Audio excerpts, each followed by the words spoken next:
냄새 나니까 들어오지 마세요. 초인종을 눌렀습니다. 문이 열렸어요. 그런데 며느리가 제 얼굴을 보자마자 코를 막더니 문을 쾅 닫아버렸습니다. 된장 항아리에 금이 갔어요. 안에서 킥킥거리는 웃음소리가 새어나왔습니다. 시어머니 치매 온 것 같지 않아? 요양원 보내버려. 저는 그 자리에 얼어붙었습니다. 30년을 허리가 휘도록 키운 아들의 집들이 날, 이게 제가 받은 대접이었습니다. 하지만 그들은 몰랐을 겁니다. 그날 밤 서울역 찜질방 구석에서 제가 무슨 결심을 했는지. 사연 시작 전 구독과 좋아요를 눌러주시고 어디서 듣고 계신지 댓글 남겨주시면 그곳에 행운이 가득하시기를 바라겠습니다. 안녕하세요. 제 이름은 신말순, 올해로 72살입니다. 강원도 산골에서 50년 넘게 장 담그며 살아온 평범한 할머니예요. 남편은 20해 전에 먼저 갔고 아들 하나 키우느라 등이 휘도록 일했습니다. 새벽마다 식당 설거지통에 손을 담그고 밤이면 삭바느질로 눈이 빠지도록 바늘을 놀렸죠. 그렇게 번 돈으로 아들 대학 보내고 결혼시키고 서울 강남에 30평짜리 아파트까지 해줬습니다. 30년 전에 5천만 원 주고 산 거예요. 그때는 강남도 허허벌판이었거든요. 제 이름으로 사서 아들한테 살라고 내줬습니다. 세상 사람들이 다 그러잖아요. 자식 농사가 제일 어렵다고. 저는 그 어려운 농사를 해냈다고 생각했습니다. 그날도 새벽 4시에 눈이 떠졌어요. 강원도 산골 마을은 아직 어둠이 짙게 깔려 있었고 마당에 내린 서리가 달빛에 하얗게 빛나고 있었습니다. 저는 털신을 끌고 장독대로 나갔어요. 5년 묵은 된장 항아리 앞에 쪼그려 앉아 뚜껑을 열었을 때 구수하고 짭짤한 냄새가 코끝을 감쌌습니다. 저도 모르게 입가에 미소가 번졌어요. 올해 장 참 잘 됐습니다. 속으로 그렇게 중얼거리며 숟가락으로 된장을 퍼서 맛을 봤어요. 혀끝에서 퍼지는 깊은 감칠맛에 고개가 절로 끄덕여졌습니다. 이 맛을 우리 민석이가 제일 좋아하거든요. 어릴 때부터 밥상에 된장찌개가 없으면 밥을 안 먹던 아이였습니다. 부엌으로 들어가 큰 반찬통 4개를 꺼냈어요. 관절염 때문에 손가락 마디가 쑤셨지만 아들 입에 들어갈 생각을 하니 통증쯤은 아무것도 아니었습니다. 삭힌 고추무침을 통이 터지도록 꾹꾹 눌러 담고 깻잎 장아찌도 겹겹이 쌓아 넣었어요. 멸치볶음에는 아몬드를 넣어 고소하게 볶았고 무말랭이는 새콤달콤하게 무쳐서 따로 챙겼습니다. 그리고 마지막으로 5년 묵은 된장을 항아리째 보자기에 쌌어요. 보따리가 무거웠습니다. 머리에 이니까 목이 뻣뻣해지는 게 느껴졌어요. 하지만 발걸음은 가벼웠습니다. 오늘은 아들이 새 아파트에 입주하는 날이니까요. 집들이를 한다는 소식에 밤새 잠을 설쳤습니다. 시외버스 터미널로 걸어가는 길에 동네 사람들을 만났어요.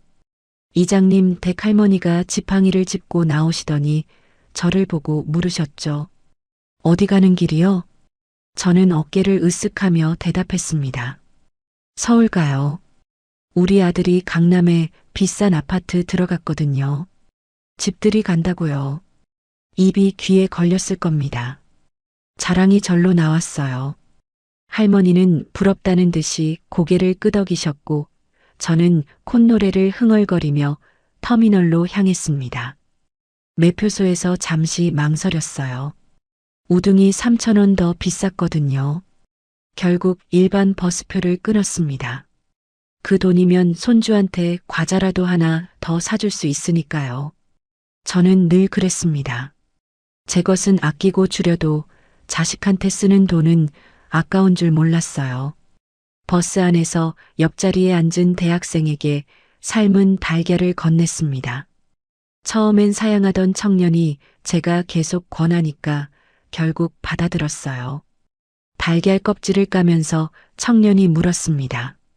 할머니, 서울 가세요? 저는 신이 나서 대답했어요. 응, 우리 아들 집들이 가. 강남에 아파트 샀거든. 어휴, 자식 농사가 제일 힘든 건데 내가 그걸 해냈어. 청년이 웃으며 축하한다고 했습니다. 그 말 한마디에 가슴이 뿌듯해졌어요. 창밖으로 스쳐 지나가는 풍경을 보며 생각했습니다. 고생 끝에 낙이 온다더니 이제 제 차례가 온 거라고요. 서울에 도착했을 때는 해가 중천에 떠 있었습니다. 강남의 으리으리한 주상복합 건물 앞에 서니 다리가 후들거렸어요. 유리로 된 회전문이 빙글빙글 돌아가는데 어떻게 들어가야 할지 몰라서 한참을 서성였습니다. 결국 엉뚱한 타이밍에 들어갔다가 문에 어깨를 부딪혔어요. 경비원이 다가왔습니다. 양복을 빳빳하게 차려입은 젊은 남자였어요. 그가 저를 위아래로 훑어보더니 손가락으로 옆쪽을 가리켰습니다. 배달원 출입구는 저쪽입니다. 가슴이 뜨끔했어요. 몸빼 바지에 낡은 패딩을 입은 제 차림새가 갑자기 부끄러워졌습니다. 하지만 저는 목소리를 높여 말했어요. 나 배달원 아니야. 여기 사는 박민석이 내 아들이라고. 경비원의 표정이 미묘하게 바뀌었습니다. 믿지 않는 것 같았어요. 하지만 저는 당당하게 엘리베이터 쪽으로 걸어갔습니다. 공동현관 비밀번호를 몰라서 호출 버튼을 눌렀어요. 신호가 가는데 아무도 받지 않았습니다. 2번, 3번, 4번, 5번째에야 겨우 연결이 됐어요. 인터폰 너머로 시끄러운 음악 소리가 들렸습니다. 그리고 짜증 섞인 목소리가 울렸어요. 누구야? 택배? 며느리 목소리였습니다. 저는 반갑게 대답했어요. 나야, 어머니. 집들이 왔어. 잠시 침묵이 흘렀습니다. 그리고 딸깍하는 소리와 함께 문이 열렸어요. 엘리베이터를 타고 올라가면서 거울에 비친 제 모습을 봤습니다. 머리카락이 흐트러져 있었어요. 옷매무새를 다듬고 보따리를 다시 고쳐들었습니다.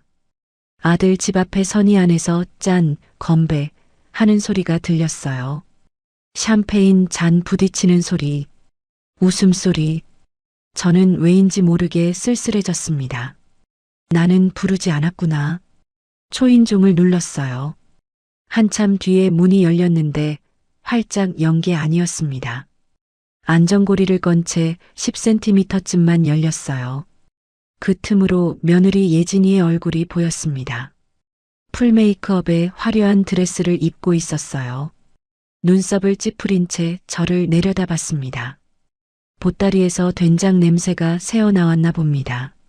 며느리가 코를 막으며 손을 휘저었어요. 아, 어머니, 냄새요, 냄새. 이 비싼 아파트 복도에 냄새 배면 민원 들어와요. 저는 웃으며 말했습니다. 오늘 집들이라며? 내가 너희 주려고 장이랑 반찬 좀 해왔다. 며느리가 제 말을 잘랐어요. 목소리가 차가웠습니다. 오늘 제 대학 동창들 모임이에요. 시어머니 끼면 분위기 깨지잖아요. 그리고 부른 적도 없는데 왜 오셨어요? 심장이 덜컥 내려앉았습니다. 귀를 의심했어요. 부른 적 없다고요? 집들이 한다고 아들이 전화했는데 그 말을 하려는데 목구멍이 막혀서 소리가 나오지 않았습니다. 경비실에 맡겨두세요. 나중에 가져갈게요. 며느리가 문을 닫으려 했어요. 저는 다급하게 항아리를 밀어 넣으려 했습니다. 이거 무거운 건데. 쾅! 문이 닫혔습니다. 항아리가 문에 부딪혔고 쩡 하는 소리가 났어요. 금이 간 겁니다. 5년 동안 정성 들여 담근 된장 항아리에 금이 갔습니다. 저는 닫힌 문 앞에 멍하니 서 있었어요. 다리에 힘이 풀려서 주저앉을 것 같았습니다. 그때 방음이 덜 된 문틈으로 안쪽 대화가 들려왔어요. 누구야? 아, 시골 노인네. 냄새나는 된장 들고 왔어. 진짜 격 떨어지게 웃음소리가 터져 나왔습니다. 낄낄거리는 소리, 가슴을 칼로 도려내는 것 같았어요. 저는 그 자리에 얼어붙었습니다. 그리고 다음 말을 들었습니다. 진명해, 아직 노인네 거지. 근데 걱정 마. 요즘 자꾸 깜빡깜빡 하시길래 치매로 몰아서 요양원 보내버리고 뺏어오려고. 내가 다 계획이 있어. 세상이 빙글빙글 돌았습니다. 분노보다 먼저 공포가 밀려왔어요. 온몸이 얼음처럼 차가워졌습니다. 30년 전 남편 잃고 식당에서 설거지하던 새벽이 떠올랐어요. 손이 트고 갈라져도 아들 등록금 만들려고 이를 악물었던 밤들. 그 모든 세월이 부정당하는 느낌이었습니다. 다리가 풀려 복도에 주저앉았어요. 항아리에서 흘러나온 된장 국물이 바닥에 번지고 있었습니다. 저는 그것을 손으로 닦아내며 눈물을 삼켰어요. 울면 안 됩니다. 여기서 울면 진짜 치매 걸린 노인네 취급받을 테니까요. 비틀거리며 일어났습니다. 엘리베이터를 타고 내려가는데 거울에 비친 제 얼굴이 낯설었어요. 얼굴이 하얗게 질려 있었습니다. 로비를 지나 분리수거장 앞을 지나는데 익숙한 스티로폼 박스가 눈에 들어왔습니다. 발걸음을 멈췄어요. 지난달에 택배로 붙여준 김치와 밑반찬들이었습니다. 뜯지도 않은 채 음식물 쓰레기 통 옆에 버려져 있었어요. 박스에 포스트잇이 붙어 있었습니다. 경비 아저씨, 이거 냄새나서 못 먹어요. 처리해 주세요. 며느리 글씨였습니다. 저는 한참 동안 그 박스를 내려다봤어요. 손이 떨렸습니다. 분노인지 슬픔인지 알 수 없는 감정이 목구멍까지 차올랐습니다. 마지막으로 아들에게 전화를 걸었어요. 신호가 가고 아들이 받았습니다. 엄마, 나 지금 손님 접대 중이야. 바빠, 끊어. 뚜뚜뚜. 그게 끝이었습니다. 아파트 단지를 빠져나오며 뒤를 돌아봤어요. 저 높이 불 켜진 펜트하우스가 보였습니다. 웃음소리가 창문 너머로 새어나오는 것 같았어요. 눈물이 마르고 나니 차가운 이성이 돌아왔습니다. 주먹을 불끈 쥐었어요. 손톱이 손바닥에 파고들었지만 아프지 않았습니다. 그래, 요양원 보낸다고? 누가 어디로 가나 보자. 저는 허리를 펴고 걸었습니다. 금간 항아리를 품에 안은 채 서울역 방향으로 발걸음을 옮기며 생각했어요. 내가 호랑이 새끼를 키웠구나. 이제 그 호랑이한테 제대로 된 교훈을 가르쳐줘야겠습니다. 70평생 참고 살았지만 이번만큼은 참지 않을 겁니다. 밤바람이 차가웠습니다. 하지만 가슴속에서 타오르는 불길이 더 뜨거웠어요. 서울역 찜질방에서 뜬 눈으로 밤을 지새우며 계획을 세웠습니다. 내일 아침 문 열자마자 부동산에 갈 겁니다. 내 이름으로 된 그 아파트 내가 팔겠습니다. 며느리가 원하는 대로 해주죠. 다만 방향이 좀 다를 뿐이에요. 요양원에 갈 사람은 내가 아니라 저 뻔뻔한 것들이 될 겁니다. 새벽녘에 잠깐 눈을 붙였다가 꿈을 꿨어요. 돌아가신 남편이 나타나서 말했습니다. 말순아, 이제 너 하고 싶은 대로 살아. 다음 날 아침 9시 부동산 문이 열리자마자 들어갔습니다. 찜질방에서 뜬 눈으로 밤을 지새운 탓에 눈이 퉁퉁 부어 있었어요. 거울도 안 보고 나왔으니 꼴이 말이 아니었을 겁니다. 머리카락은 부스스하고 어제 입은 옷 그대로였어요. 중개인이 저를 보더니 대놓고 인상을 찌푸렸어요. 시골에서 올라온 노인네가 길을 잃고 들어온 줄 알았나 봅니다. 유리문 너머로 보이는 매물 사진들이 화려했습니다. 전부 억 단위가 넘는 아파트들이었어요. 어르신, 여기 부동산인데요. 뭐 찾으시는 거 있으세요? 목소리에 귀찮다는 기색이 역력했습니다. 저는 대답 대신 가방에서 서류 봉투를 꺼냈어요. 등기권리증이었습니다. 신말순 단독명의. 중개인의 눈이 휘둥그레졌어요. 서류를 들여다보더니 허리를 굽히며 의자를 빼주었습니다. 아이고, 어르신. 앉으세요. 커피 드릴까요? 사람이 이렇게 빨리 변하는구나 싶었습니다. 씁쓸했지만 내색하지 않았어요. 조금 전까지 노숙자 보듯 하던 눈이 이제는 귀한 손님 대하듯 반짝거렸습니다. 돈 앞에서 사람이 이렇게 돌변하는구나. 며느리 생각이 났어요. 저도 결국 돈 때문에 버림받은 거였으니까요. 저는 단도직입적으로 말했습니다. 이 아파트 팔려고요. 시세가 30억인 거 알아요. 25억에 금매로 넘기겠습니다. 중개인이 눈을 깜빡였어요. 5억이나 싸게 내놓겠다는 말에 의아해하는 눈치였습니다. 저는 조건을 덧붙였어요. 대신 조건이 있어요. 오늘 당장 잔금 치르고 내일 안에 세입자 내쫓아줄 수 있는 사람한테만 팔겠습니다. 중개인이 난색을 표했습니다. 그런 조건을 들어줄 사람이 어디 있겠냐는 표정이었어요. 하지만 저는 물러서지 않았습니다. 5억을 손해보더라도 상관없었어요. 그 돈으로 속이 시원해진다면 싼 거라고 생각했습니다. 마침 그런 물건 찾는 분이 한 분 계시긴 합니다. 중개인이 조심스럽게 말했어요. 임대사업 하시는 분인데 좀 무서운 분이라고 했습니다.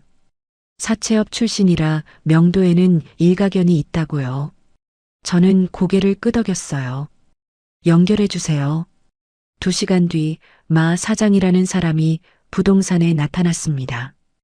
험상궂은 인상에 어깨가 떡 벌어진 남자였어요. 목에는 금목걸이가 번쩍거렸고 손가락마다 반지가 끼워져 있었습니다.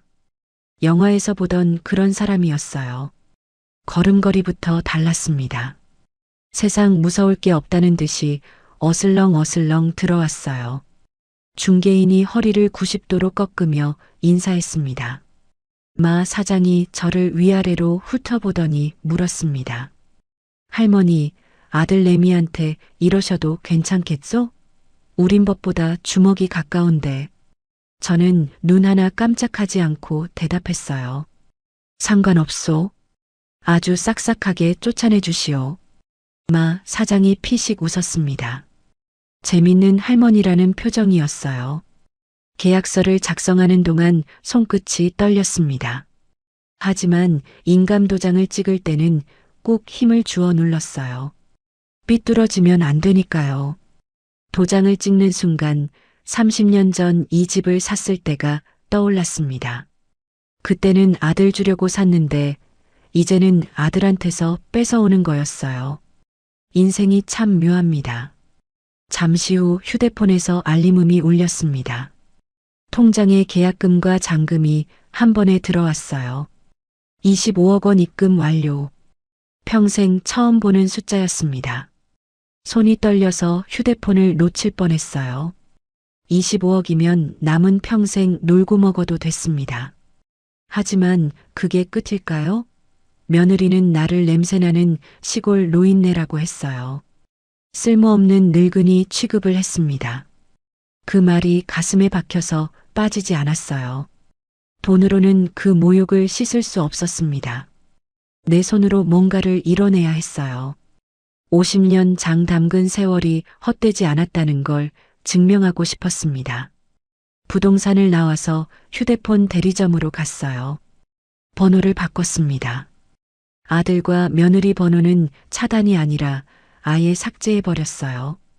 연락처 목록에서 두 사람의 이름이 사라지는 걸 보니까 속이 후련했습니다. 이제 저쪽에서 아무리 전화를 해도 닿지 않을 겁니다. 그날 저녁 강원도 본가로 내려갔어요. 용달차 세대를 불렀습니다. 기사들이 의아한 표정으로 물었어요. 할머니, 뭘 이렇게 많이 싣는 거예요? 저는 마당 한쪽에 줄지어 선 장독대를 가리켰습니다.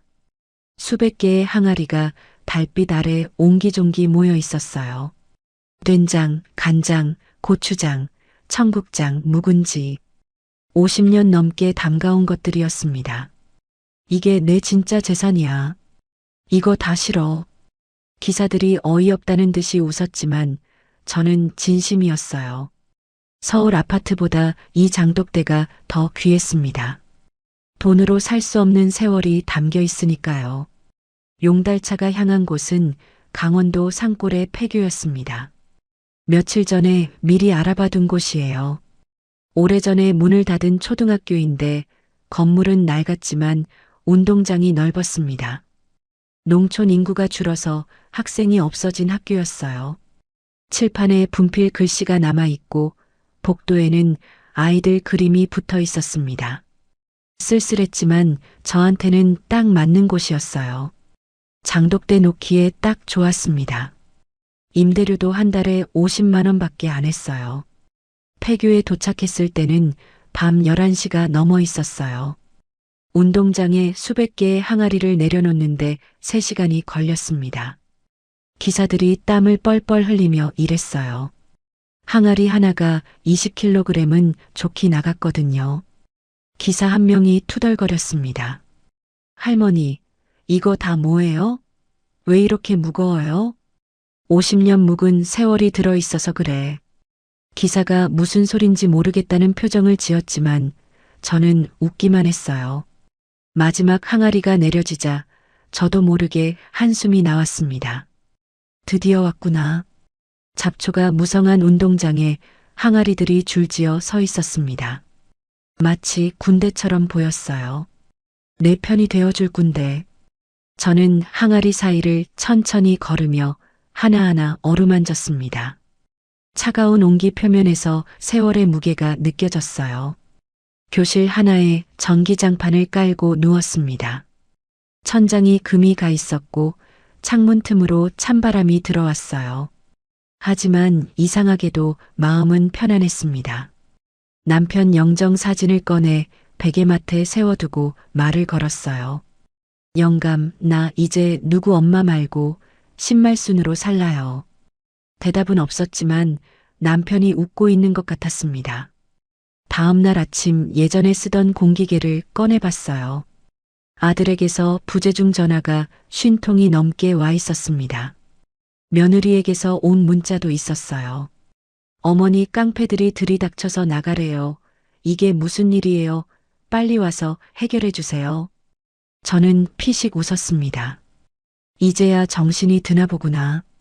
마 사장에게서 사진이 한 장 왔어요. 아들과 며느리가 잠옷바람으로 아파트 화단에 서 있는 모습이었습니다. 가구들이 밖으로 던져져 있었고 두 사람 얼굴이 하얗게 질려 있었어요. 며느리는 머리를 쥐어뜯고 있었고 아들은 멍하니 하늘을 보고 있었습니다. 저 비싼 아파트에서 하루아침에 쫓겨났으니 정신이 없겠죠. 통쾌했습니다. 속이 뻥 뚫리는 것 같았어요. 하지만 동시에 가슴 한구석이 쓰렸습니다. 그래도 내가 낳은 자식인데, 전 물려 키우고 업어서 키우고 대학까지 보낸 아들인데 눈물이 날 것 같았지만 꾹 참았어요. 울면 지는 거라고 생각했습니다. 이내 마음을 다잡았어요. 싸게 배웠다 쳐라. 인생 실전이야. 아들에게 예약 문자를 보냈어요. 집 팔았다. 내 노후 자금이니 찾지 마라. 너희끼리 잘 살아봐라. 전송 버튼을 누르고 나서 공기계 전원을 껐습니다. 그리고 운동장 구석에 있는 작은 연못으로 걸어가서 폰을 던져버렸어요. 풍덩 소리와 함께 물보라가 일었습니다. 이제 진짜 끝이에요. 돌아갈 다리를 태워버린 겁니다. 며칠 동안 폐교를 청소했습니다. 교무실은 사무실로, 급식실은 부엌으로 꾸몄어요. 먼지가 수북이 쌓인 책상을 닦고 거미줄을 걷어내고 깨진 유리창은 골판지로 막았습니다. 손이 갈라지고 무릎이 시렸지만 멈출 수 없었어요. 몸이 고단했지만 이상하게 기분이 좋았습니다. 내 손으로 내 공간을 만들어 간다는 게 뿌듯했어요. 70평생 남의 집 식구로만 살았는데 이제는 내 집이 생긴 거였습니다. 72에 처음으로 나만을 위한 삶을 시작하는 거였어요. 장독대에서 3년 묵은 간장을 떠서 맛을 봤어요. 깊고 진한 맛이 혀끝에 퍼졌습니다. 단맛, 짠맛, 감칠맛이 조화롭게 어우러져 있었어요. 시중에서 파는 간장과는 차원이 다른 맛이었습니다. 이 맛이면 되겠다 싶었어요. 무엇을 할지는 아직 정하지 않았지만 이 장맛 하나는 자신 있었습니다. 50년 넘게 담가온 솜씨니까요. 친정어머니한테 배운 비법이 있었어요. 매주 띄울 때 볏짚을 까는 방법, 소금물 농도를 맞추는 요령, 장 가르는 시기를 잡는 감각. 이런 건 책에서 배울 수 없는 거였습니다. 밤이 되자 운동장에 서서 하늘을 올려다봤습니다. 별이 쏟아질 것 같았어요. 서울에서는 볼 수 없는 풍경이었습니다. 북두칠성이 선명하게 보였고 은하수가 하늘을 가로지르고 있었어요. 어릴 때 친정 마당에서 보던 하늘이 떠올랐습니다. 그때는 저렇게 많은 별이 있는 줄도 몰랐어요. 차가운 공기를 깊이 들이마셨습니다. 폐속까지 맑아지는 것 같았어요. 서울의 매연 냄새가 아니라 흙냄새, 풀냄새가 났습니다. 이제 시작이에요. 70평생 남편 뒷바라지, 자식 뒷바라지만 했는데 이제는 내 인생을 살아볼 겁니다. 종가집 며느리로, 홀어머니로, 남의 집 식구로만 살았던 세월이었어요. 며느리가 나를 거지로 만들려 했지만 거꾸로 내가 그년을 거지로 만들어버렸어요. 하지만 이건 복수의 끝이 아니라 새로운 삶의 시작입니다. 장독대를 바라보며 다짐했어요. 두고 보자. 내가 얼마나 잘 사나. 내일부터는 진짜 일을 시작할 겁니다. 이 장맛으로 뭔가를 해볼 거예요. 아직은 막막하지만 길은 분명히 있을 겁니다. 내일 해가 뜨면 새로운 하루가 시작될 거예요. 신말순의 진짜 두 번째 인생이 비로소 시작되는 겁니다. 폐교 생활이 시작됐습니다. 아침마다 장독대 뚜껑을 열어 이슬을 털어내고 햇볕이 잘 드는 쪽으로 항아리 위치를 옮기는 게 일과가 됐어요. 새벽 5시에 일어나서 운동장을 한 바퀴 돌고 장독대를 살피고 아침밥을 지어 먹었습니다. 으스스한 복도를 걸을 때마다 삐걱거리는 마룻바닥 소리가 났지만 그것도 며칠 지나니 정이 들었습니다. 밤에는 별을 보며 막걸리 한 잔을 마셨어요. 혼자 사는 게 외로울 줄 알았는데 의외로 편안했습니다. 눈치 볼 사람이 없으니까요. 밥 먹을 때 눈치 안 봐도 되고 잠잘 때 눈치 안 봐도 되고 콧노래를 불러도 되고 혼잣말을 해도 되고 이런 자유가 있었구나 싶었습니다. 폐교에 온 지 닷새째 되던 날 마을 이장이 찾아왔습니다. 60대 후반쯤 되어 보이는 남자였어요. 인상이 험악했습니다. 눈을 부라리며 저를 노려봤어요. 당신 누구야? 외지인이 허락도 없이 여기서 뭐 하는 거야? 텃세였습니다. 시골이 다 그렇죠. 저는 당황하지 않고 부엌으로 들어갔어요. 3년 묵은 막걸리 한 사발과 김치전을 내왔습니다. 막걸리는 제가 직접 담근 거였어요. 시중에서 파는 것과는 맛이 달랐습니다. 이장이 의아한 표정으로 한 모금 마시더니 눈이 휘둥그레졌어요. 이거 직접 담근 거야? 네, 제가 담갔어요. 김치전도 드셔보세요. 이장이 김치전을 한 입 베어 물었습니다. 씹는 동안 표정이 점점 부드러워졌어요. 험악하던 눈매가 스르르 풀렸습니다. 결국 이장은 막걸리 3사발을 비우고 나서야 자리에서 일어났어요. 형님이라고 불러. 앞으로 뭐 필요한 거 있으면 말해. 그렇게 해서 마을에 발을 들여놓게 됐습니다. 음식 하나로 사람 마음을 얻은 거였어요. 역시 손맛은 배신하지 않는다고 생각했습니다. 그로부터 일주일 뒤 비가 억수같이 쏟아지는 밤이었어요. 천둥 번개가 치고 바람이 세차게 불었습니다. 잠을 자려고 누웠는데 창고 쪽에서 이상한 소리가 들렸어요. 끄, 끄. 사람이 신음하는 소리 같았습니다. 처음에는 귀신인가 싶어서 이불을 뒤집었었어요. 하지만 소리가 계속됐습니다. 결국 못 참고 몽둥이를 들고 창고로 갔어요. 문을 열자 깜짝 놀랐습니다. 젊은 남자가 대들보에 줄을 걸고 목을 매달려 했던 거였어요. 다행히 줄이 끊어져서 바닥에 떨어진 상태였습니다. 남자가 바닥에 웅크리고 앉아 울고 있었어요. 저는 화가 치밀어 올랐습니다. 몽둥이로 남자의 등짝을 후려쳤어요. 이 미친놈아! 젊은 놈이 되질 힘은 있고 살 힘은 없냐? 남자가 깜짝 놀라 고개를 들었습니다. 30 중반쯤 되어 보이는 얼굴이었어요. 눈이 퀭하고 광대뼈가 튀어나와 있었습니다. 며칠은 굶은 것 같았어요. 저는 남자의 팔을 잡아 끌고 부엌으로 데려갔습니다. 불을 지피고 시래기 된장국을 끓였어요. 밥을 푸고 국을 부어서 앞에 놓아줬습니다. 먹어. 남자가 멍하니 밥그릇을 바라봤어요. 그러더니 숟가락을 들고 허겁지겁 먹기 시작했습니다. 국물이 턱을 타고 흘러내렸지만 신경도 안 썼어요. 밥 한 그릇을 순식간에 비우더니 눈물 콧물을 쏟아냈습니다. 할머니, 이거 왜 이렇게 맛있어요? 우리 엄마가 해주던 맛이랑 똑같아요. 가슴이 뭉클했습니다. 이 청년도 누군가의 아들이구나 싶었어요. 밥을 한 그릇 더 퍼줬습니다. 남자가 세 그릇을 비우고 나서야 젓가락을 내려놓았어요. 남자의 이름은 강준우, 34살이었습니다.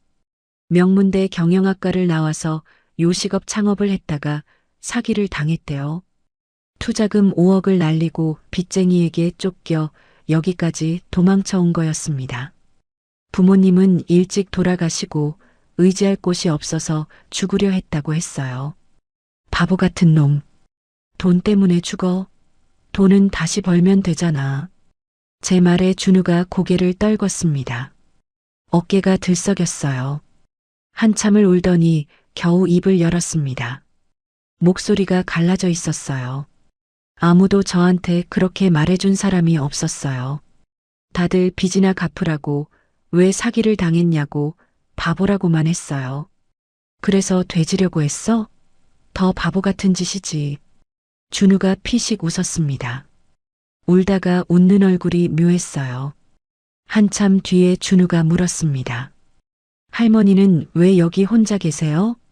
저는 잠시 망설이다가 솔직하게 말해줬어요.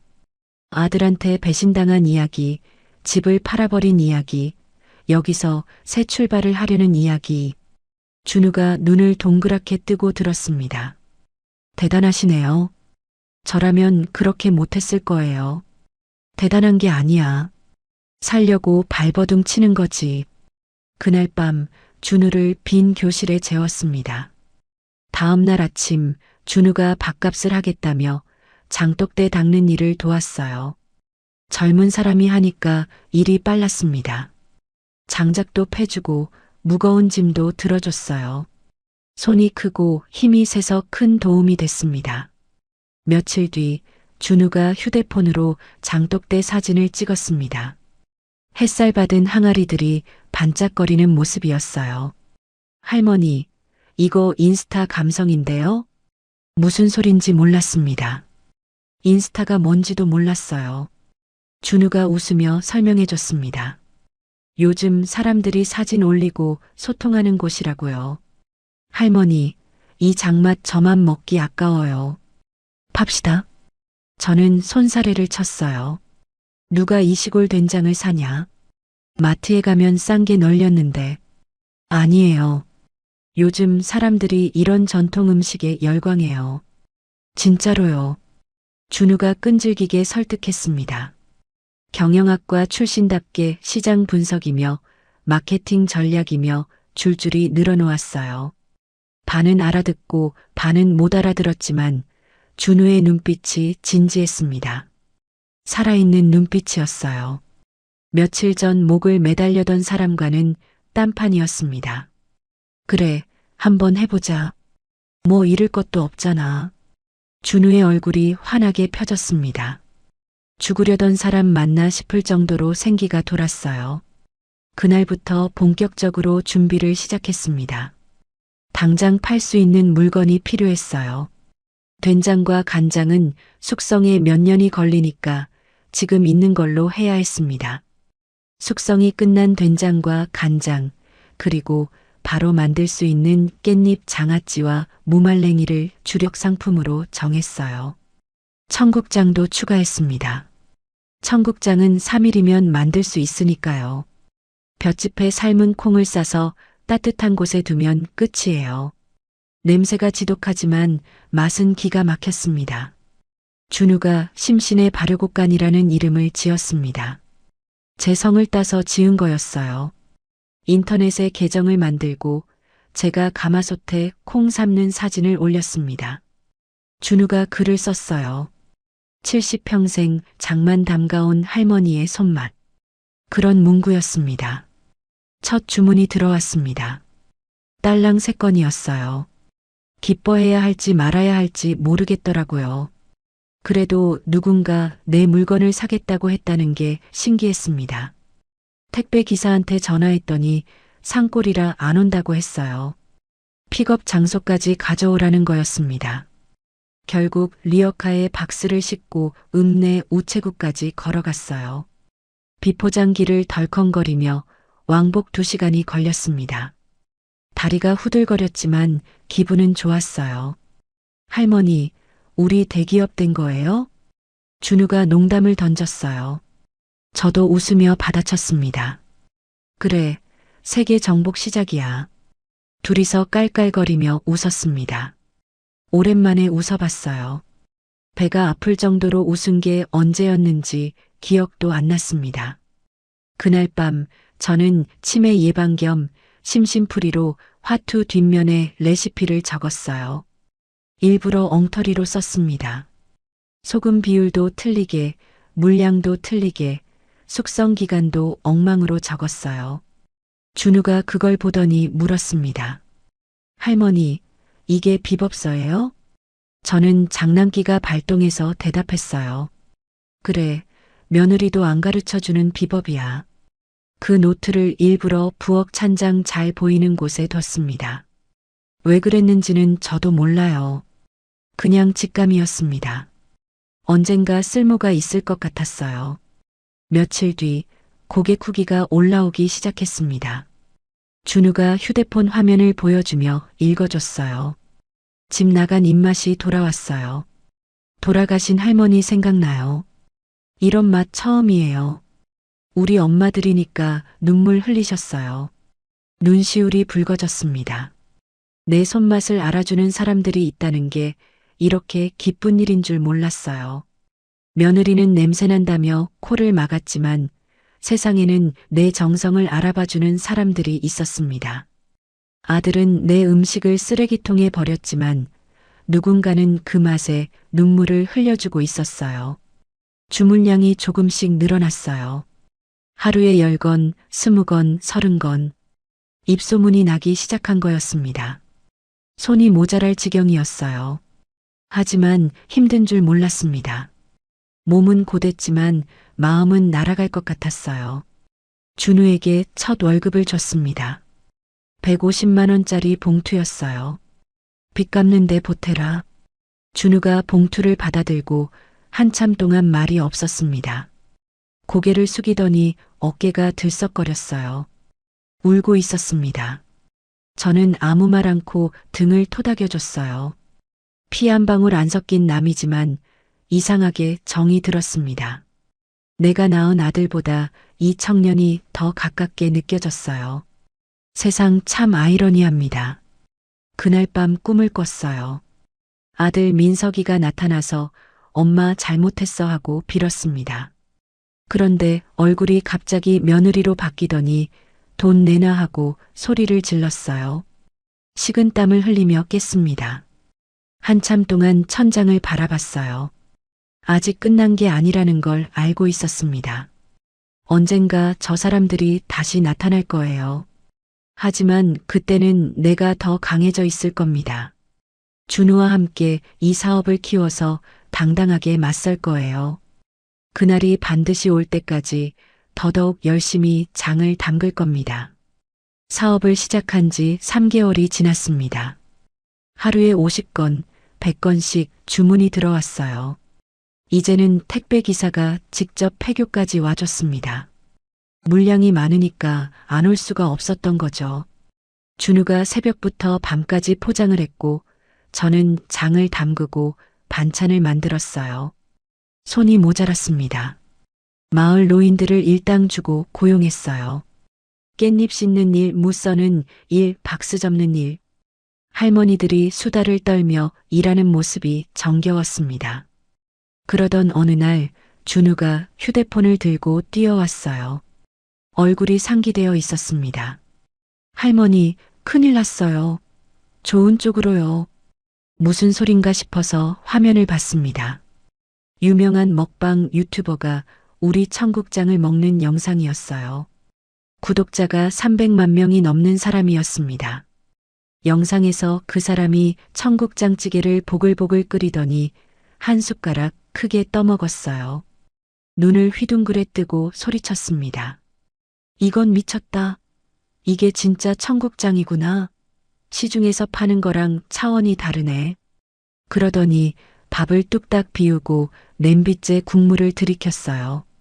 조회수가 100만을 넘어가고 있었습니다. 댓글이 수천 개씩 달렸어요. 어디서 사냐, 링크 달라, 나도 먹어보고 싶다, 우리 엄마한테 사드리고 싶다. 그런 내용들이었습니다. 준우가 흥분해서 말했어요. 할머니, 우리 터졌어요. 대박이에요. 그날부터 주문이 폭주했습니다. 하루에 1000건이 넘었어요. 전화기가 쉴 틈 없이 울렸고 준우가 목이 쉬도록 응대를 했습니다. 저는 밤잠을 줄여가며 장을 담갔어요. 손가락 마디가 퉁퉁 부었지만 행복했습니다. 내 손맛을 세상이 알아봐주는구나 싶었거든요. 한 달 뒤 사업 통장을 확인하고 깜짝 놀랐습니다. 순수익이 3억을 넘어 있었어요. 아파트 판 돈은 따로 묶어뒀는데 내 손으로 직접 벌어서 이만큼 모아본 건 난생 처음이었습니다. 남이 준 돈이 아니라 내 실력으로 번 돈이었어요. 숫자를 3번이나 다시 확인했어요. 꿈인가 싶었습니다. 세무사가 찾아와서 법인으로 전환하라고 권유했어요. 세금 문제도 있고 사업 규모가 커지면 개인으로는 한계가 있다고 했습니다. 매출이 연간 10억을 넘으면 법인이 유리하다는 거였어요. 준우가 서류 작업을 도맡아서 처리했습니다. 정관 만들고 등기하고 사업자 등록증 바꾸고 복잡한 일이었지만 준우가 척척 해냈어요. 그렇게 해서 주식회사 심신회가 탄생했습니다. 어엿한 대표가 된 거였어요. 72살에 사장님 소리를 듣게 될 줄은 꿈에도 몰랐습니다. 마을 전체가 활기를 띠기 시작했어요. 일거리가 생기니까 젊은 사람들도 돌아왔습니다. 빈집이었던 곳에 불이 켜지고 폐업했던 구멍가게도 다시 문을 열었어요. 이장이 저를 보더니 엄지를 치켜 세웠습니다. 말순이 형님이 마을 살렸어. 뿌듯했습니다. 내가 이렇게 쓸모 있는 사람이었구나 싶었어요. 며느리한테 쓰레기 취급받던 내가 이제는 마을의 은인이 됐습니다. 세상이 달라 보였어요. 한편 서울의 아들 부부 소식이 간간히 들려왔습니다. 아파트에서 쫓겨난 뒤로 월세방을 전전하고 있다고 했어요. 며느리는 명품 가방을 중고로 팔아서 생활비를 대고 아들은 일용직을 전전하다가 허리를 다쳐서 누워 있다고 했습니다. 쌍코피가 터지도록 싸운다는 소문도 있었어요. 그러다가 며느리가 텔레비전에서 제 얼굴을 봤다고 합니다. 맛집 프로그램에 잠깐 나왔거든요. 그걸 보고 며느리가 발광을 했다고 해요. 내 집 판 돈으로 저짓거리를 했다고, 내 재산을 빼앗겼다고 소리를 질렀다나요. 그런데 좋은 일만 있을 수는 없었습니다. 어느 날 오후 공장 정문이 시끄러워졌어요. 개들이 미친 듯이 짖었습니다. 나가보니까 준우가 누군가를 막고 있었어요. 낯익은 뒷모습이었습니다. 심장이 덜컥 내려앉았어요. 아들 민석이와 며느리 예진이었습니다. 반년 만에 보는 얼굴이었어요. 렌터카를 타고 온 모양인데 예전에 몰던 외제차가 아니라 경차였습니다. 어머니, 민석이가 저를 보자마자 달려왔습니다. 바짓가랑이를 잡고 매달렸어요. 얼굴이 야위어 있었고 광대뼈가 튀어나와 있었습니다. 옷도 남루했어요. 예전에 번듯한 모습은 온데간데 없었습니다. 한때는 명품으로 치장하고 다니던 사람이었는데 지금은 시장표 점퍼를 입고 있었어요. 엄마, 보고 싶었어. 우리가 잘못했어. 이제 효도할게. 목소리가 떨렸습니다. 눈물까지 글썽거렸어요. 하지만 저는 속지 않았습니다. 며느리의 눈을 봤거든요. 예진이는 울먹이는 남편 뒤에 서서 공장 안을 훑어보고 있었어요. 쌓여있는 택배 상자, 분주하게 일하는 사람들, 새로 들여놓은 기계들. 그걸 보는 눈빛이 계산기를 두드리는 것 같았습니다. 여기가 어디라고 발을 들여. 깨푼다. 제가 호통을 쳤습니다.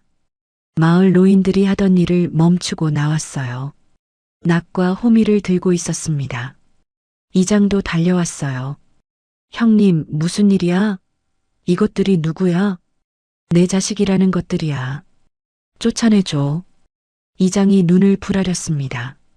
마을 사람들이 아들 부부를 에워쌌어요. 민석이가 벌벌 떨며 물러섰습니다.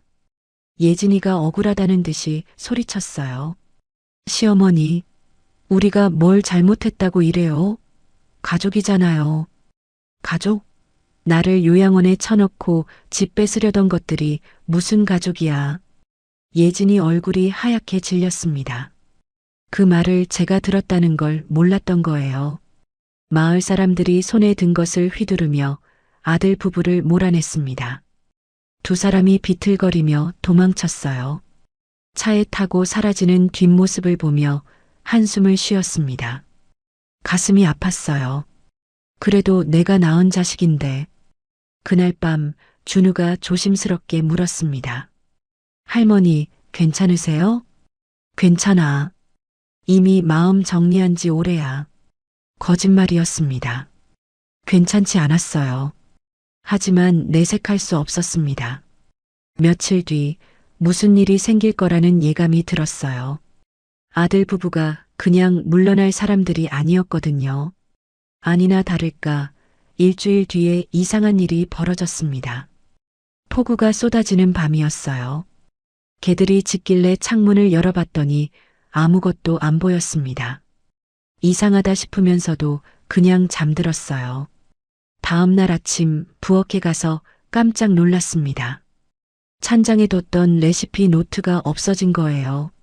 화투 뒷면에 엉터리로 적어뒀던 그 노트 말이에요. 서랍을 뒤지고 구석구석 찾아봤지만 없었습니다. 준우를 불렀어요. 준우야, 혹시 그 노트 봤어?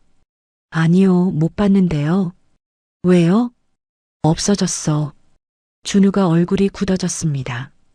그리고 뭔가 생각난 듯이 밖으로 뛰어나갔어요. 잠시 뒤 돌아온 준우가 말했습니다. 할머니, 개들이 이상해요. 축 늘어져 있어요. 누가 수면제 먹인 것 같아요. 소름이 돋았습니다. 밤사이에 누군가 침입한 거였어요. 준우가 설치해뒀던 CCTV를 확인했습니다. 컴퓨터 앞에 앉아서 영상을 돌렸어요. 적외선 카메라에 찍힌 영상이 있었습니다. 시간은 새벽 2시였어요. 담을 넘는 사람, 수면제가 든 고기를 개들에게 던지는 사람, 부엌 창문을 열고 들어가는 사람, 찬장을 뒤지다가 노트를 발견하고 품에 안는 사람, 희죽거리며 웃는 얼굴, 며느리 예진이었습니다. 얼굴이 선명하게 찍혀 있었어요. 아들은 담 밖에서 망을 보고 있었습니다. 준우가 분노에 떨며 말했습니다. 할머니, 경찰에 신고해요. 저는 고개를 저었습니다. 입꼬리가 슬쩍 올라갔어요. 나더라. 저 노트가 뭔지 알아? 비법 레시피 아니에요? 아니, 함정이야. 준우가 어리둥절한 표정을 지었습니다. 저는 설명해 줬어요. 그 노트에 적힌 대로 장을 담그면 처음에는 맛이 괜찮아요. 겉보기에는 그럴듯하게 나옵니다. 색깔도 비슷하고 냄새도 비슷해요. 하지만 특정 효소 처리를 안 했기 때문에 2주일쯤 지나면 급격히 산패해서 쓴맛이 나게 됩니다. 색도 검게 변하고 역한 냄새가 나요. 일부러 그렇게 적어뒀던 거예요. 혹시 누가 훔쳐갈까 싶어서요. 친정어머니가 가르쳐 주신 방법이었습니다. 진짜 비법은 오로지 제 머릿속에만 있어요. 전현이 저걸로 뭔가를 하려나 보네. 두고 보자. 제 무덤을 제가 파는 꼴을. 준우가 허탈하게 웃었습니다. 저도 웃었어요. 하지만 마음 한구석이 무거웠습니다. 며느리가 도둑질까지 할 줄은 몰랐거든요. 얼마나 궁해졌으면 저러나 싶기도 했어요. 하지만 동정할 마음은 없었습니다. 전현이 뿌린 대로 거두는 거니까요. 며칠 뒤 소문이 들려왔습니다. 아들 부부가 대기업 S식품과 계약을 했다는 거였어요. 훔쳐간 레시피로 뭔가를 시작하려는 모양이었습니다. 준우가 걱정스러운 얼굴로 물었어요. 할머니, 괜찮을까요? 걱정 마. 폭풍 전의 고요함이야. 곧 저쪽에서 난리가 날 거다. 저는 담담하게 대답했습니다. 하지만 속으로는 긴장되었어요. 대기업이 끼어들면 일이 커질 수 있으니까요. 어떤 일이 벌어질지 알 수 없었습니다. 밤에 잠이 오지 않았어요. 천장을 바라보며 생각했습니다. 전현들이 무슨 짓을 할지 모르겠지만 나는 내 할 일을 하면 됩니다. 50년 동안 장담가온 솜씨가 하루아침에 만든 짝퉁한테 진리가 없어요. 그래도 한 가지는 확실했습니다. 가짜는 절대 진짜를 이길 수 없다는 것. 그건 50년 장 담근 제가 누구보다 잘 알고 있었어요. 세월이 만든 깊은 맛을 화학 조미료로는 흉내낼 수 없습니다. 그게 제가 가진 유일한 무기였습니다. 내일도 새벽에 일어나서 장독대를 살펴야겠어요. 그게 내가 할 수 있는 전부니까요. 내일은 또 어떤 일이 생길지 모르지만 걱정은 그때 가서 해도 됩니다. 72살까지 살아오면서 배운 게 바로 그거예요. 레시피 도난 사건이 있고 한 달 뒤 예상치 못한 일이 터졌습니다. 준우가 헐레벌떡 뛰어왔어요. 아침밥도 못 먹고 달려온 모양인지 숨이 가팠습니다. 손에 든 휴대폰 화면을 보여줬어요. 대형마트 전단지 광고였습니다. S식품에서 본가의 맛이라는 새 브랜드를 출시한다는 내용이었어요. 전통 방식 그대로 할머니 손맛 재현 3대가 이어온 비법. 그런 문구가 적혀 있었습니다. 3대라니 도둑질에 간 게 엊그제인데 벌써 3대라고 거짓말을 치고 있었어요. 제품 사진을 보니까 된장, 간장, 청국장이었습니다. 우리 제품과 똑같은 구성이었어요. 심지어 포장 디자인까지 비슷했습니다. 전통 항아리 그림에 시골 할머니 일러스트까지. 할머니, 이거 완전히 우리 베낀 거잖아요. 준우가 분노에 떨었습니다. 저도 화가 났지만 표정을 숨기고 담담하게 말했어요. 두고 보자. 저게 언제까지 가나. 하지만 마음이 편치 않았습니다. 대기업의 힘이 무서웠거든요. 우리는 작은 폐교에서 손으로 만드는데 저쪽은 거대한 공장에서 기계로 찍어내잖아요. 물량에서 이길 수가 없었습니다. 그로부터 일주일 뒤 본가의 맛이 전국 대형마트에 깔렸어요. 가격이 우리 제품의 반값이었습니다. 우리 청국장이 15,000원인데 저쪽은 7,000원이었어요. 소비자들이 당연히 싼 쪽으로 몰렸습니다. 주문량이 뚝 떨어졌어요. 하루에 1,000건이 넘던 게 200건으로 줄었습니다. 준우가 매출 그래프를 보여줬는데 급격하게 내리막이었어요. 할머니, 큰일이에요. 이러다 망해요. 준우의 얼굴이 하얗게 질려 있었습니다. 저도 걱정이 됐지만 내색하지 않았어요. 아직 기다려. 곧 저쪽에서 문제가 터질 거야. 가짜 레시피에 결함이 나타나려면 2주일 정도 걸린다고 계산했거든요. 효소 처리 없이 만든 장은 숙성 과정에서 문제가 생겨요. 겉으로는 멀쩡해 보여도 속에서 산패가 진행됩니다. 그때까지 버티면 됐어요. 그런데 며느리가 한 발 앞서 움직였어요. 어느 날 아침 8시 위생 점검반이 들이닥쳤습니다. 하얀 방호복을 입은 사람 4명이 차에서 내렸어요. 신고가 들어왔다며 공장 전체를 뒤졌습니다. 장독대를 열고 부엌을 살피고 냉장고를 확인하고 배수구까지 손전등으로 비췄어요. 빈틈없이 조사했습니다. 저는 당당했어요. 떳떳하게 운영해 왔으니까요. 마을 할머니들이 걱정스러운 눈으로 지켜봤습니다. 하지만 점검관이 고개를 저으며 서류에 뭔가를 적었어요. 이 장독대가 문제입니다. 직사광선에 노출되어 있고 위생 덮개도 없어요. 그리고 이 급식실은 식품 제조 시설로 허가받은 곳이 아닙니다. 심장이 철렁했어요. 폐교 시설을 그대로 쓰고 있었거든요. 정식 허가를 안 받은 게 문제였습니다. 점검관이 딱딱한 목소리로 통보했어요. 영업정지 3개월 처분입니다. 시설 보완 후 재심사 받으세요. 눈앞이 캄캄해졌습니다. 3개월이면 사업이 끝나는 거나 마찬가지였어요. 고객들은 다른 데로 가버리고 직원들 월급도 못 주고 밀린 세금도 못 내고 모든 게 무너지는 게 보였습니다. 마을 할머니들이 저를 걱정스럽게 봤어요. 이장이 점검관에게 따졌지만 소용없었습니다. 법대로 하는 겁니다. 불만 있으면 행정심판 청구하세요. 점검관이 차갑게 말하고 떠났어요. 영업정지 딱지가 붙은 현관을 보니까 힘이 쭉 빠졌습니다. 점검반이 돌아간 뒤 준우가 인터넷을 뒤졌어요. 익명 커뮤니티에 글이 올라와 있었습니다. 심신의 발효곡간 위생 실태 고발, 불법 시설에서 제조, 노인들이 비위생적으로 작업, 벌레 득실거리는 환경, 사진까지 첨부되어 있었어요. 장독대에 벌레가 꼬인 것처럼 합성한 사진이었습니다. 우리 공장 사진이 아니었어요. 어디서 가져온 건지 몰라도 전혀 다른 곳이었습니다. 하지만 사람들은 그걸 믿었어요. 댓글이 수백 개 달렸습니다. 역겹다, 저런 데서 만든 거 먹었다니, 환불해라, 고소해라. 악플이 쏟아졌어요. 저를 욕하는 글도 있었습니다. 사기꾼 할머니, 양심도 없냐. 읽다 보니까 속이 울렁거렸어요. 할머니, 이건 명백한 허위사실 유포예요. 고소해요. 준우가 주먹을 불끈 쥐었습니다. 하지만 저는 고개를 저었어요.